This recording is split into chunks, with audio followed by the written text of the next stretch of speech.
You may be wondering how I ended up like this. Frankly, so am I. You see, what had actually happened was I fought a baby dressed in yellow, but he wasn't a baby when I fought him. He became a big scary man with electricity, and then he put me in a bag, and I fought this monkey, this macaque you see before you, and then the big giant baby man pulled me out of the bag, and now I am that macaque, and I don't know what's going on. So anyway, hey everyone, it's BlueLizardJello, and welcome back to Blue Plays Black Myth Wukong. There's the giant baby man. Where's his bag? He's just holding it. I guess that's it. Ugh, it's horrifying. Welcome back to Blue Plays Black Myth Wukong. Yeah, I truly don't know.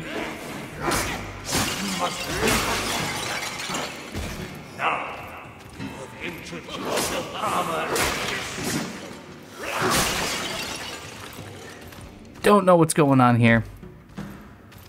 Don't know why I need to fight the little baby Buddhas. Buddhahood. Enlightenment.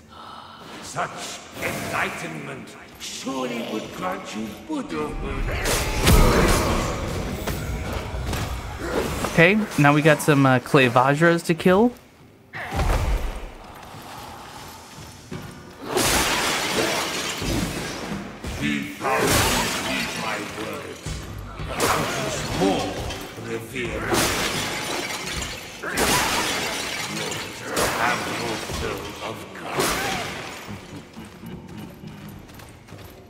Oh, do I even need to be killing these? The minds of the Buddhas are empty. What? Oh, my wings, right.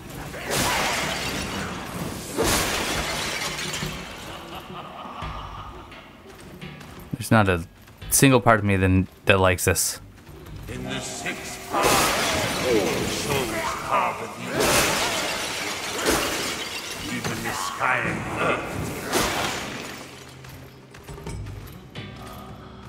I do actually now take damage, though. They say. But can you let go? Oh, oh my gosh, that's my heavy attack.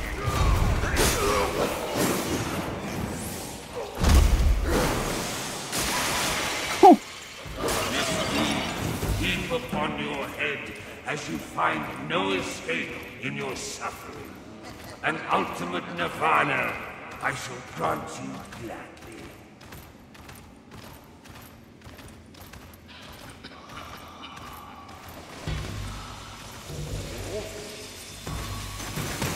Ow!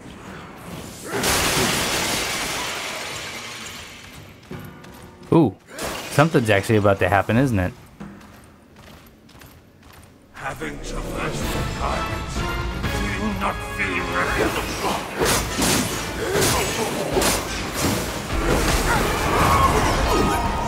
Oh, I'm back. Okay. Interesting. Whoa, that was a lot of damage. If I lose here, do I have to do that whole thing over again? Wait.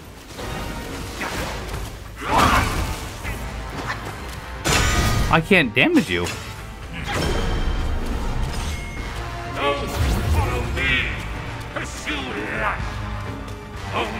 Can I damage you now?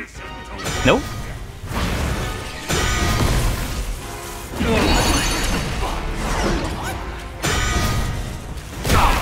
What am I supposed to do? Walk the path of Buddha.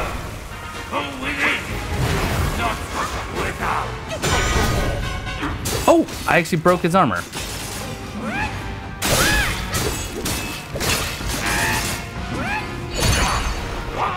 Good, good. Keep it going.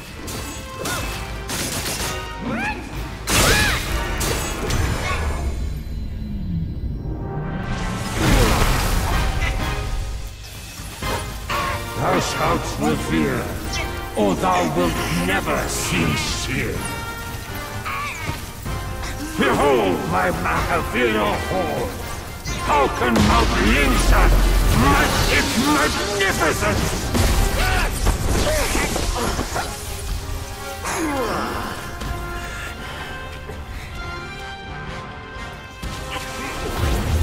granted your destiny? Soon Wukong! Only I know that path!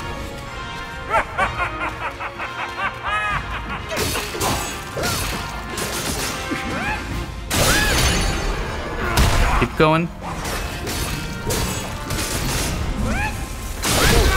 Oh, darn. Okay. I was trying to build up that 4-hit combo, or the 4 focus points. I'm being accused in the comments of never spending all of my focus points on a heavy attack during a fight. And that is correct. I don't. I absolutely don't. Okay, good. We start here. So I guess when he becomes armored like that, clad in gold, I just have to keep hitting him until it breaks. The Destined One wasn't yours!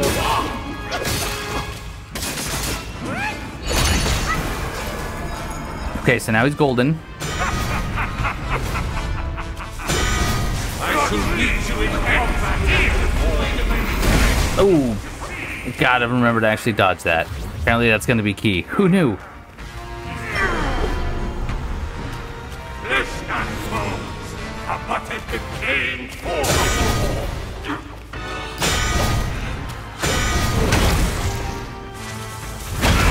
Oh, Blue, you're not dodging anything. Heal. Let's transform. Even those on high must cower beneath. Wow. Okay, that is breaking.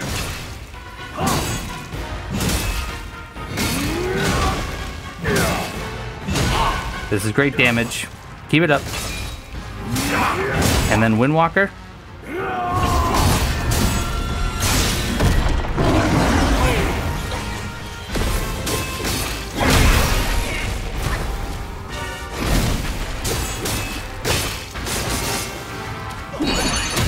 That was silly. That was terrible. I wasn't using that. And oh, back up.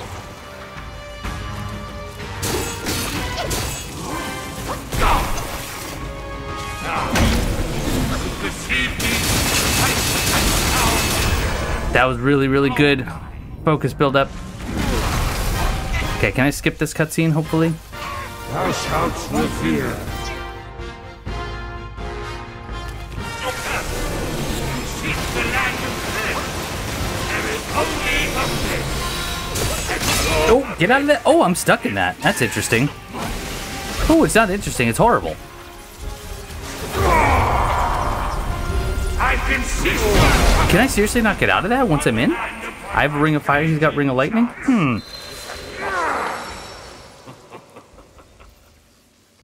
Okay, let's get some shock quelling on there. That'll help, and that's going to be on my left D-pad, all right? The Destined One wasn't yours.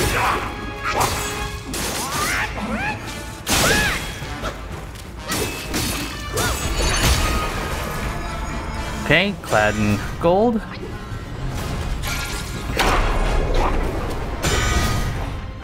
Okay, let's go ahead and transform.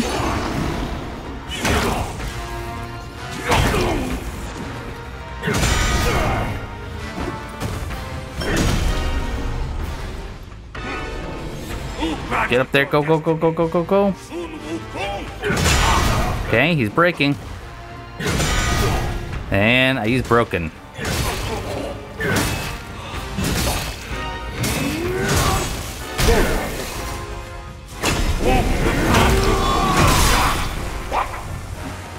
Wow, I never actually used that heavy attack before. It's really good.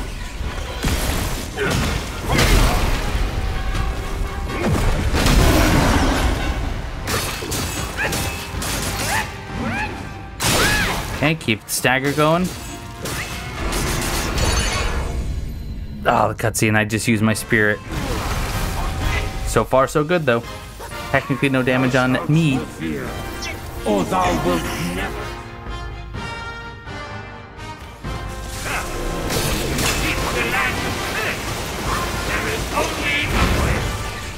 Oh, when did I take damage?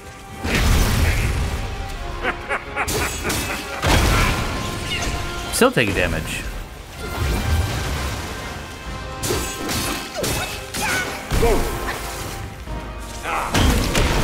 Receive me, sight and sound together.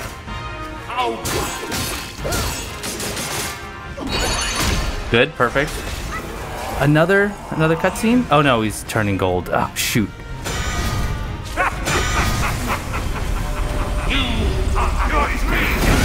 I haven't dodged that yet. Alright, I need to heal, and then I need shock quelling. Shock quelling. Oh! What? Can I jump over it? Oh, I can just jump out of it. Oh my gosh, really? Truly had no idea. I'm gonna try this. That helped. Didn't quite get rid of his armor yet.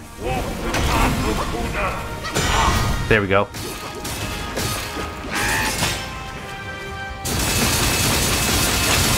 Oh, that buildup is insane. Ready? Huh? You like that?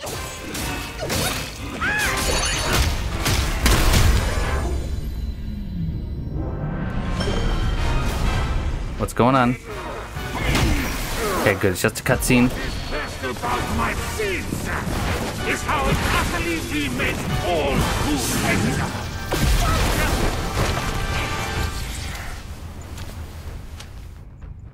Okay, time to heal. Oh, big heal. Jeez. Mighty and high from across the land, they all bow and hail me. Who are you to the fight? Oh, I'm glad I was out of that. I'm gonna heal again.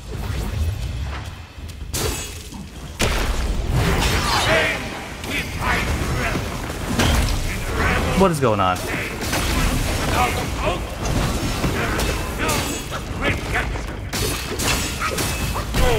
Back up, back up. Heal. Receive me through sight and sound. Yes, good.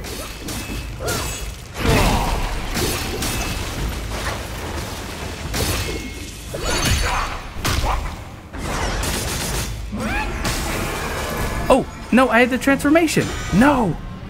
Thought I had a transformation. That was perfect. Oh, I do have a transformation. There we go. Ebb and flow, go.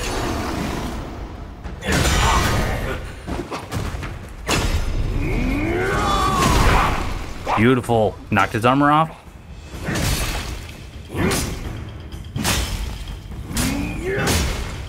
Keep going.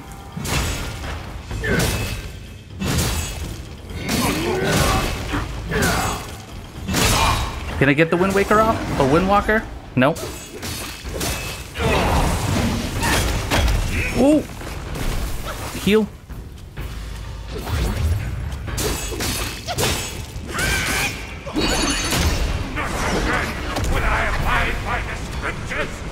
We gotta do a big backup.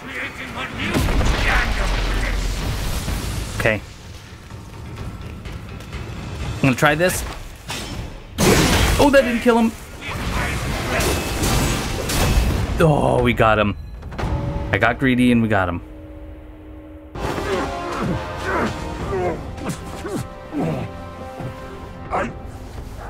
I saw how this would end for you long ago. Keep fighting for others, and in time, you shall fall by their hands. I, Yellowbrow, fight solely for myself.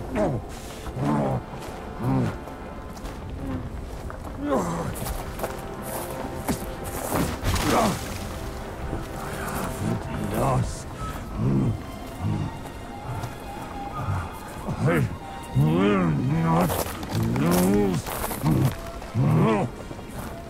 If only I could wield that monkey's leg just once more.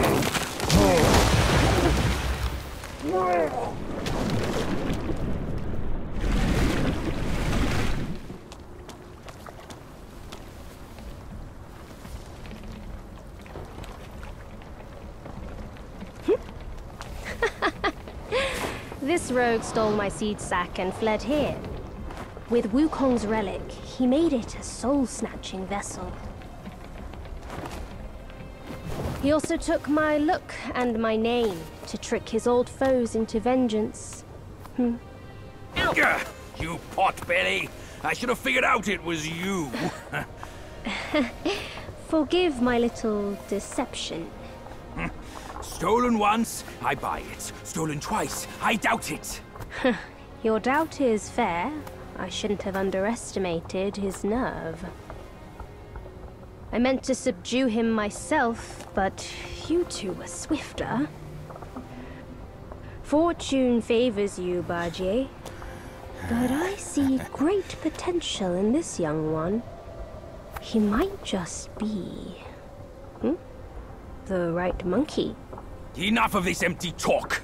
I don't care if Yellowbrow drowns in the lake. We can't have Wukong's relic sink with him. For that, pray, lend me that rake of yours.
You tarried in the mortal world for a good while, didn't you?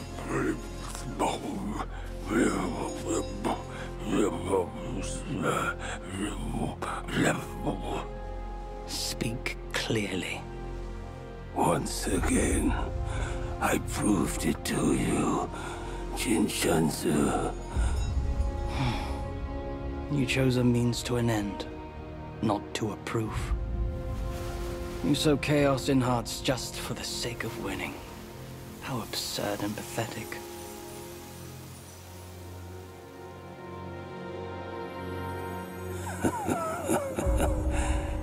If not for winning, why debate over means and ends?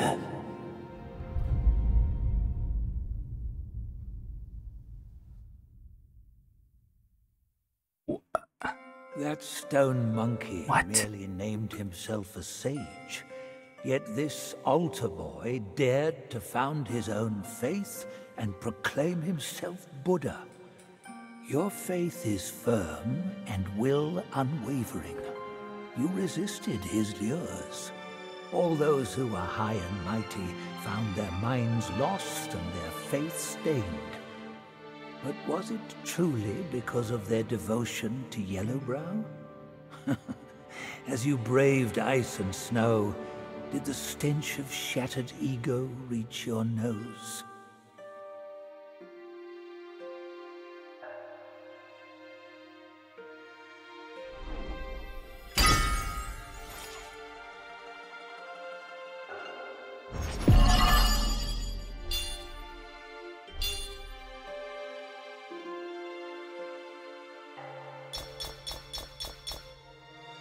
Ooh, Cosmo Radiance. Round in shape and radiant in appearance, this is the fruit of a peculiar insight into Zen. This can be used in crafting weapons. We got fine gold thread, cold iron leaves, gold tree core. Upon the golden hill, there grow the trees with hearts of gold, which can be used in crafting weapons, refined iron sand, and a mine core. What was that cutscene? Do I need to put an age gate on the video because of that? My word. That was something. For half a verse of the ultimate truth, Snow Mountain ascetic gave his life, so attained Buddhahood. Such is the sole way to rise above all and build a faith. If those with talents should proudly scorn the rules and do as they please, how then may all the realms enjoy peace and prosperity?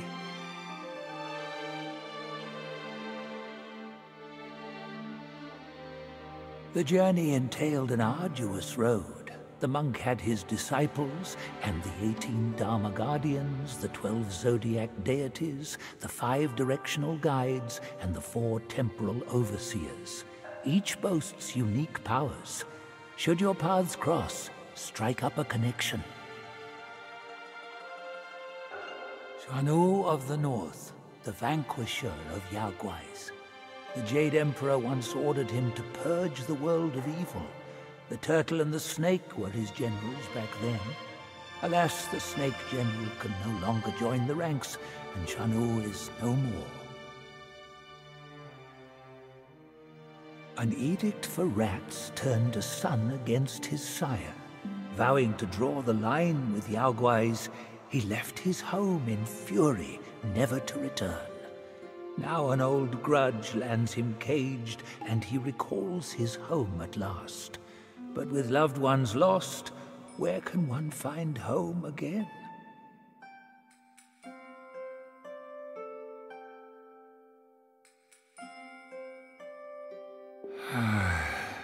Not a soul can fathom his mind. I think that might be all this tapestry has to offer. Let's kind of zoom out and wow, what was going on there? Chapter 4, rosy cheeks, gray hair, and hopefully not a flake of snow in sight.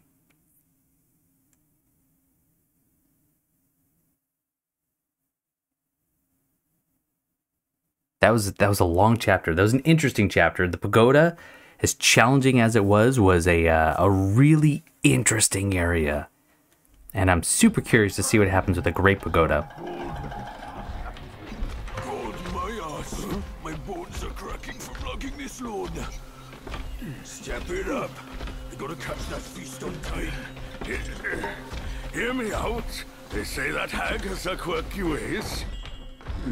Each season she'd wed a mate, then devour him. Once our lady brought her a wedding gift, a mirror, a past echo. Which? The past echo.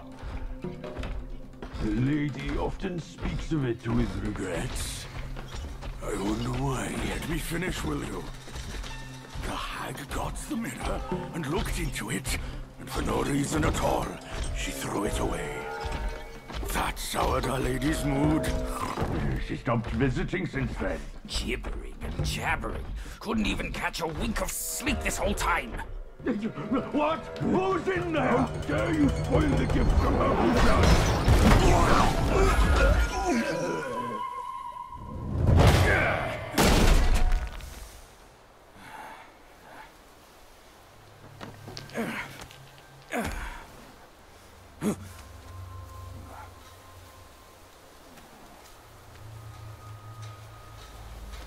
No place to find peace these days. Hey! Lovely! Why don't you come down and join us?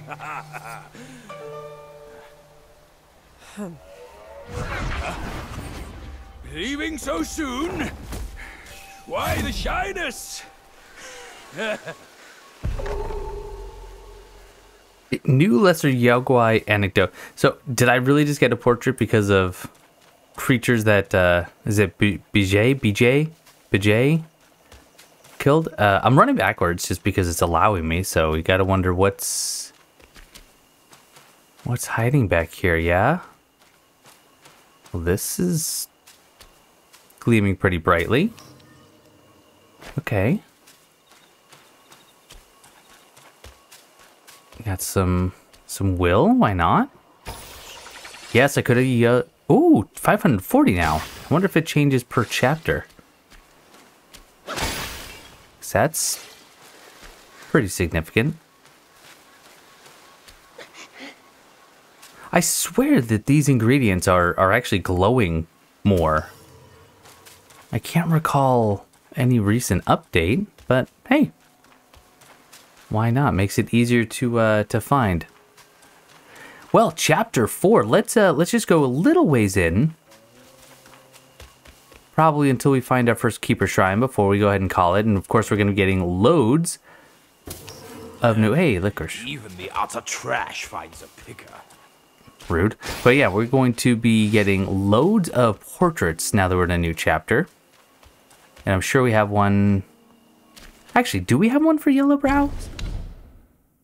Let's see. We have a Lesser Yaogwai and we have a character. Okay. This forsaken place. None but spineless guys fooling about. You restless monkey! I was talking here!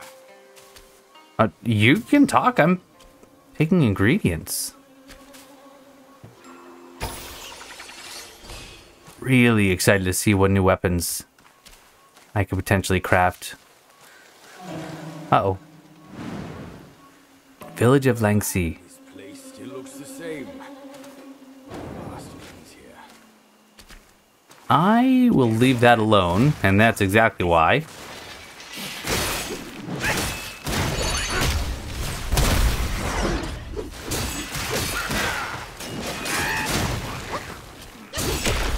Oh, too early.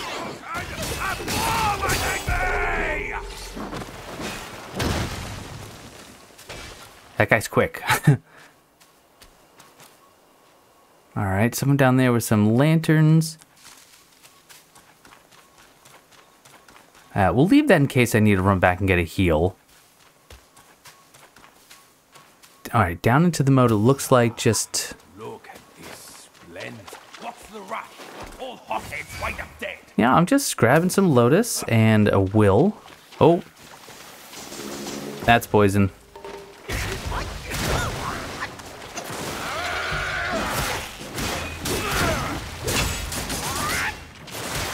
Okay.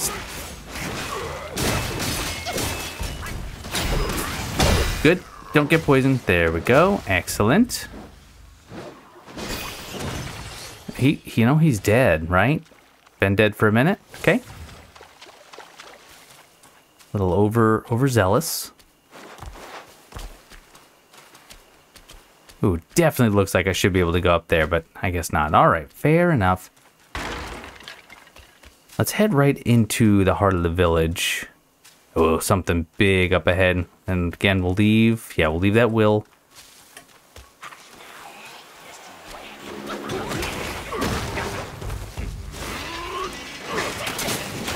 Oh my goodness. Okay. Ooh, I'm gonna die. Go ahead and transform. Probably unnecessary, but...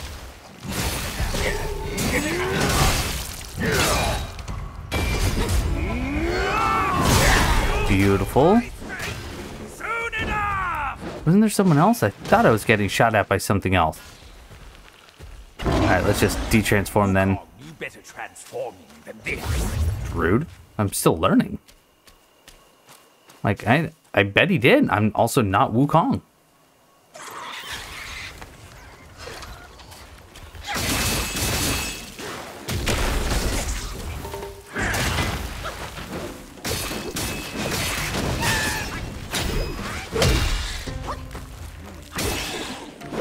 Okay. This is already looking to be pretty tough. I'm wondering if this is going to be a boss. Back now. No? Okay. Uh-oh. There's someone else firing? Oh, there is. Shoot. All right, I got to take care of you.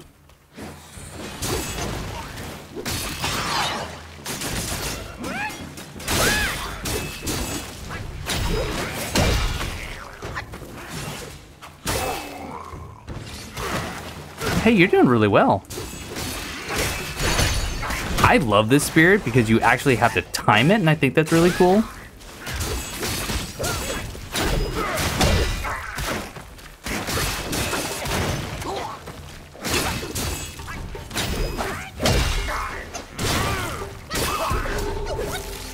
Oh, what's he doing? All right, just flying up and then landing. Guess we're okay. Yeah, lots of portraits now to read, as I expected. Right in the beginning of the chapter, you get all sorts of new enemies. We got a double pip here. Ooh! Not free.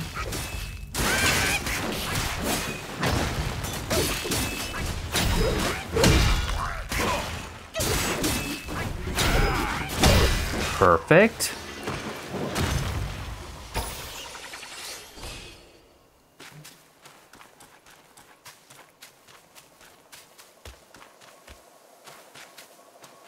More will over... Wow, lots of will.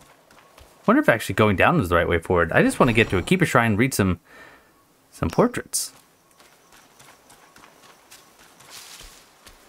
That might be the way forward, so let's... Then again, there's this. Why are you ditching me? I'm not ditching you. I'm already torn at the number of places I can go.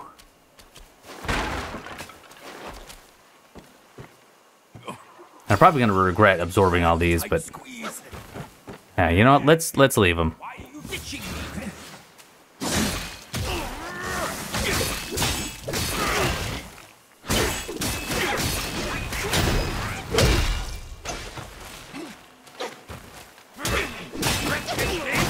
You cross me? A new portrait. Goodness. Hunt them down. We will come out unscathed.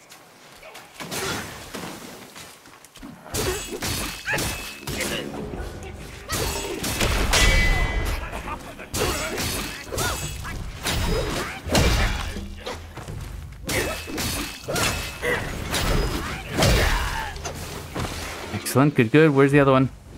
Oh, way up there.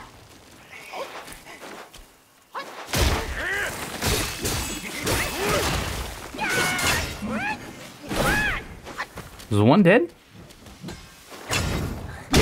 That was pretty cool. Oh.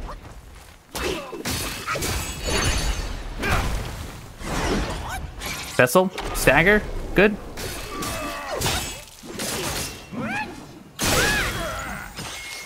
And okay. Oh, unfortunate.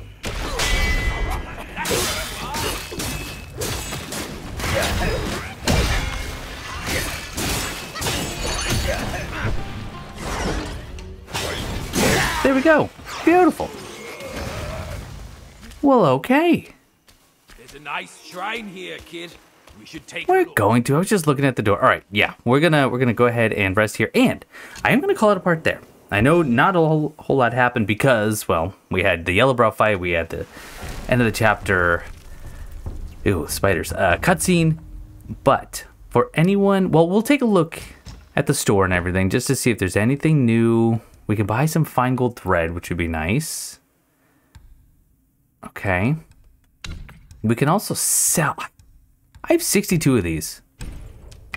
I'm still holding on to them, and I probably shouldn't be, but what can we... Oh, armor. Okay, I thought it said weapons. Golden Mask of Fury. Upon successful hits from spirit skills, okay, which I actually use quite a bit of, grants massive focus upon reverting. Gilded Radiance, which is the 2-set bonus. For a short duration after performing a spirit skill or using a vessel, considerably increases attack. I use those as often as I can. And then number 4, upon critical hits and defeats, grants a small amount of chi. Okay. Golden embroidered shirt, no unique skill. Golden arm guard, no unique. All right, so just on the headpiece, which one am I currently using? I'm currently using the pilgrim. No, I'm currently using the Noceum, whatever it is. The one that gives me an easier chance of perfect dodges. So I could do this one. I kind of like it. Yeah, you know what? Let's do it because I want to see just how much a massive amount of spirit really is. And do I really not have any new weapon? Oh. Okay, spike shaft staff. 80 attack. Unique effect. Continuously gains focus for a brief moment after seeing through the enemy. I'm so bad at that, though. That's the problem. I'm just so doggone bad. I need 3 more gold tree cores, which I can buy, what, 1 or 2 here at the store? And then still can't see what that is. And okay, I can make that one. And we are going to be switching to the pillar staff soon, just to give it a go. I didn't think I was going to like thrust, and now I actually like it more than the crushing, to be quite honest. I love just how tactical it is with the tactical retreat. The pillar stance we're going to have to see, but I would lose 5 damage going to the long wreath staff. Oh, and then of course the rat sage, which is less damage, a little bit higher critical hit, but there's also going to be something beyond that, so we're going to have to craft it anyway, but all in due time. Right, so at this point, I am going to go ahead and call it a part there. So if you're not interested in any more story and lore, thank you so much for watching, and I'll see you next time. For everyone else who wants a little bit more, or a lot of it more. Oh, Jiminy crickets. Buckle up. Wushan Lesser Kwai. Gaping mouth, round belly, born incomplete. Bulky form, craving and chasing tasty treats. Greedy for flavors, it longs for delight. Wagging its tongue, it speaks in spite. One spring, the webbed hollow hosted a grand banquet to mark the blossoming of the flowers.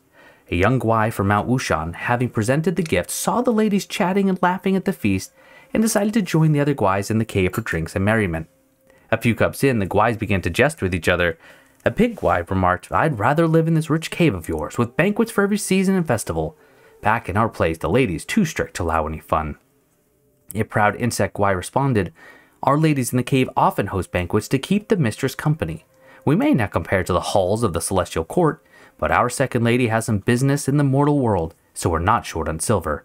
It's tough, though. If she didn't find ways to bring in money, we wouldn't have made it this far." Another pigwai added, "Beautiful and elegant are all your ladies.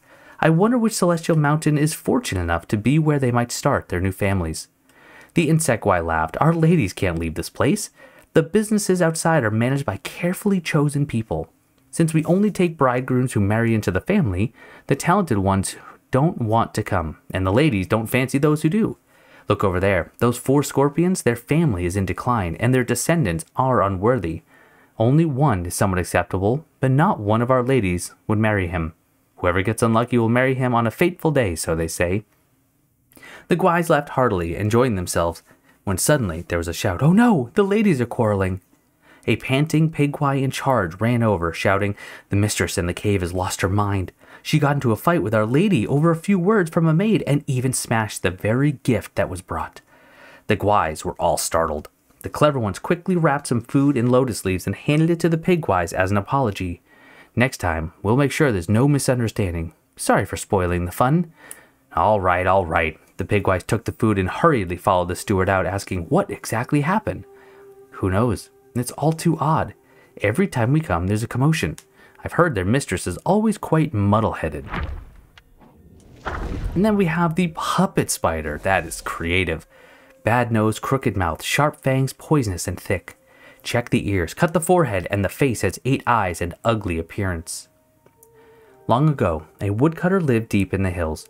One day he went down to the market fair and saw a puppet show. He loved it and yearned to see it again. One day as he cut wood, he heard shouts of glee in the mountains. He followed the sounds and saw a mob of Yaoguais reveling together. Despite his fear, curiosity urged him to climb a rock to watch them from afar. The gwais were gathered in a circle, watching an acrobat show. Too far to see well, the woodcutter could only discern a red-clad gwai whirling twin blades in dazzling spins and flips. Entranced, the woodcutter crept closer. He saw the acrobatic gwai had legs tied behind its back, strings dangling from its feet. In a flash, he knew it was a puppetry trick. He climbed a large tree for a clearer view. The gwai had an ugly, comical face. To the woodcutter, this spectacle was even more amusing than the finest plays at the market fair. He watched, spellbound. A chill on his neck jolted him out of the reverie. Reaching up to check, he found his fingers coated in green spittle. Looking up in horror, he was greeted by a myriad of eyes staring down at him. There in the treetop dangled a violet spider, its legs threaded with silk, tugging the distant puppet gwai to and fro. The woodcutter yelped and fell from the tree. At that, the spider paused, and the gathering of Yaoguais turned as one to glare at him. Stricken with terror, the woodcutter fled and, upon returning home, fell gravely ill. No remedy could ease his suffering. He wasted away and soon died. The Lantern Holder. When night falls deep, as light shines down, summoned is the yin, suppressed is the yang.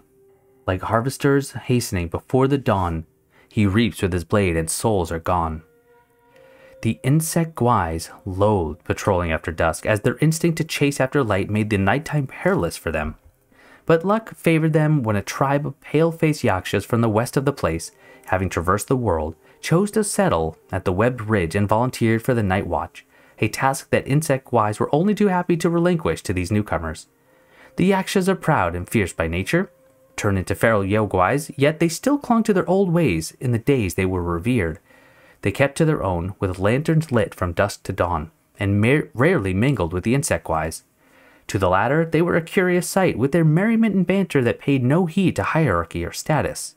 Yet what puzzled the insect gwais most was the yaksha's bond.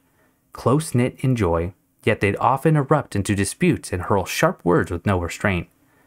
One night, a quarrel broke out during an idle chatter among 4 yakshas on patrol, and their raucous noise woke the insect gwais. "Why must you carry on as this?" The insect gwais rushed to mediate, persuading them. Arguing one moment, chummy the next. Why not treat each other with proper respect like we do? In an instant, the quarrel ceased, and in unison the yakshas retorted, "You are mistaken," one spat. "Only through open discourse we grow." Another chimed in, "Exactly. When we air out our disagreements, it only makes our bond stronger." A third added, "Indeed, by having each other's backs, we've made it through a lot of tough times. Our harsh words don't mean any harm." The last concluded, "Unlike you insect-wise, we hide no secret grievances under the guise of harmony." With that, arm in arm, they departed, leaving the insect-wise to dismiss the exchange with bemused eye rolls. There's some wisdom in that is for sure. Grasshopper Gwai. Slender legs, a verdant sheen. Each arm wields a sickle keen. Misty woods are his home so true, he cares for youth like me and you. During the reign of the greatest emperor of Han, there was a village called Bath. From within its mountains a hot spring flowed, reputed to preserve youth and vitality. Nobles flocked to it from far and wide. One day, the Marquis of Lesheng came to visit with his 6-year-old son. The young lord caught a little grasshopper and wanted to keep it as a pet, so he tore off its wings and trapped it in a teacup. That night, the Marquis was visited in his dreams by a man clad in green. "Your child has imprisoned mine," he pleaded. "We are both fathers. I beseech you, help my little one." The next morning, the Marquis summoned his son and inquired about what happened. The boy, who feared his stern father, only provided vague replies. Thus the full story remained elusive to both. That night, the green-clad man revisited the Marquis's dreams, with twin swords at his waist. He warned, "If you don't return my son, you'll never see yours again." The Marquis woke with a start and rushed to his son's bed, only to find it empty. Servants scoured the village but found no trace. Only the young lord's page remembered the bug-catching. He rushed to the study, found the overturned teacup, and gently released the grasshopper onto the grass. By noon, the young lord returned home safely, yet his hands were red and swollen and he couldn't stop weeping.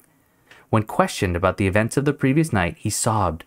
"I dreamt of a man in green, a great jumper. He carried me on his back and hopped a few times. Then I didn't know where I was. He scolded me for harming others and struck my palms with his swords 20 times. When asked how he came back, he was unable to answer, overwhelmed by fear. Alas, it is said that all beings love their young, a truth that spans the world. Even Yogwais, it seems, are no different."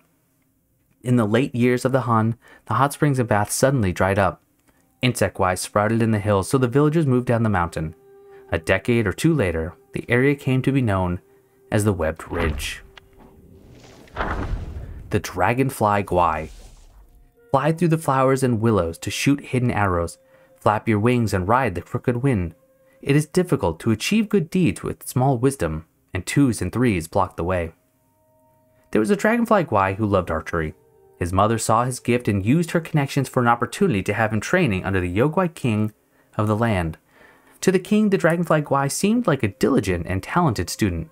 He drilled hard each day and served his master with great respect, always at his master's beck and call. At times, he'd be practicing outside, but at a single command from his teacher, he'd appear at once. The king had doubts, but considering the dragonfly's swift wings, the king dismissed his suspicions. One day, the king taught him how to imbue his bolts with greater power. Wait for the arrowhead to glow, then release. The Gwai swore he'd remember, but when tested that afternoon, he couldn't recall anything. The king assumed he just hadn't grasped the lesson and explained it once more. But the next day, he had forgotten it again.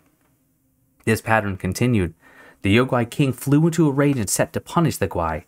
The Gwai fell to his knees and pleaded, "Mercy, master, I have brothers. Each of us knows only a portion of the lessons. That's why I can't answer." At this, scores of identical dragonfly Gwais emerged, all kneeling and bowing nonstop. Offended yet tickled by this revelation, the king demoted them all to lowly patrol guards and taught them no more. Alas, while petty schemes might seem perfect at first, earning praise and favor, they also sow the seeds of trouble. When the truth is revealed, one faces ridicule and brings ruin upon themselves. And the Beetle Captain. Summer turns to winter. Spring returns to autumn. My body is wasting time and gradually becoming old and ugly. I know that my white hair has been exchanged for fame, and my stubborn and arrogant character has burdened your life. Unlike the bee, wasp, hornet, katydid, cockroach, grasshopper, and dragonfly, the adopted sons of the spider ladies, the Beetle Captain earned his rank through his own valor. Perhaps this was what made him stubborn, quick to anger over slights to his status. He often quarreled with the lesser Gwais over matters of words and etiquette. They called him arrogant and overbearing behind his back, disliking him all the more. One day, a petty dispute drove him to brandish his twin sabers at the lesser guards. The beetle commander chanced by and pulled him aside. "You think your deeds and skills command their respect, but know this, rank has no bearing on the actions of others. What would happen if you measured your worth by the regard of everyone? When stone spiders show you disrespect, you'd think that makes you their inferior." The captain retorted, You're a commander, thus none dare offend you. But I'm a minor officer. If I don't assert myself, those lesser ones will scorn me even more." The commander shook his head. "If they treated you with greater deference than me, would that make you my superior in practice and skill? Nay, for I have observed that those who clamor most for respect often receive the least of it." What became of the beetle captain? Alas, he remained as he ever was, as one's nature could not be easily altered. It was said that he continued to contend with all who crossed his path until at last he was never to be seen again.